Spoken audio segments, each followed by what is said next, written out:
Welcome back to Hope for the Caregiver. This is Peter Rosenberger. This is the program for you as a family caregiver. Now, if you hear a little bit of noise here on this particular block, it's because I have switched locations and I'm doing this live from the hospital. I was going to get Gracie to speak a little bit on it, but she can't right now.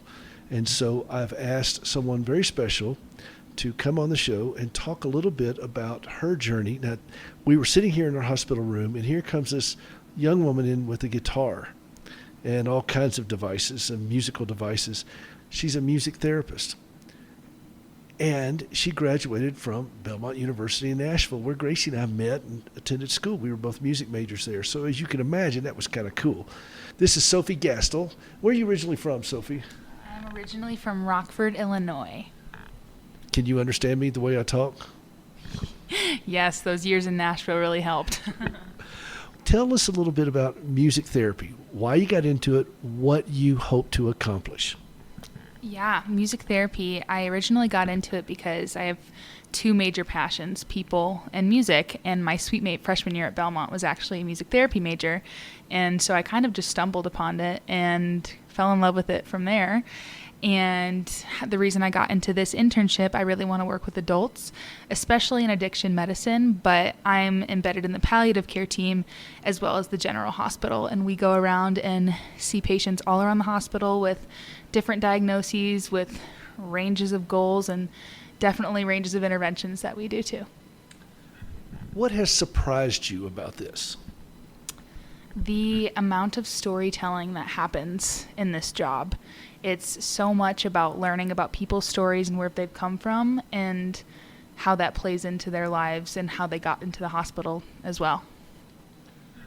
So when you walked into our room and we started talking about where you're from, and you found out we were both Belmont students, where Gracie and I met right there at the Student Center where you went to school, what was that like for you? Because we're out here in Denver. We're a long ways from Nashville. We're out here in Denver. So what was that like for you? It was a major shock for sure, because anytime I say Belmont University, they're like, where? And so when Gracie gave me the big old smile and the laugh that she did when I said Belmont University, it felt like a piece of home, because I don't really get to meet a lot of people from Nashville, especially not people from Belmont. So it was a really, really special thing for me. All right. Now, you play the guitar. What else do you play?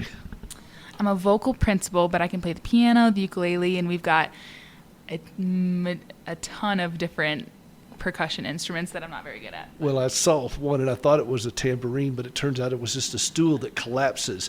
And I was afraid you were bringing a tambourine into the room. And I thought, dear Lord, a tambourine. No, say it ain't so.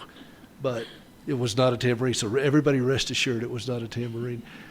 What are the more meaningful things that you feel like music therapy brings to people who are dealing with significant trauma or challenges or whatever, but what are some of the things that you feel like that music therapy can do that almost nothing else can do? Yeah, I'll actually give you an example. I had a patient, actually he passed away 2 weeks ago, but I worked with him for over 4 months, and we did songwriting for 4 months, and he was a tough cookie. He is not somebody that would just trust you right off the bat. So I spent a month just getting to know the guy, and then all of a sudden he started rapping for me. And we took all those raps that he did and turned them into 3 different songs, and I got to share those with his family before he passed away. And I spent some time with his mom, and she said, wow, I've never heard of any of this stuff that he put into these songs. So it was a really, really special moment. That must have been. And, music's able to transcend so many things. And we sat here the other day with you and just played some songs on your guitar.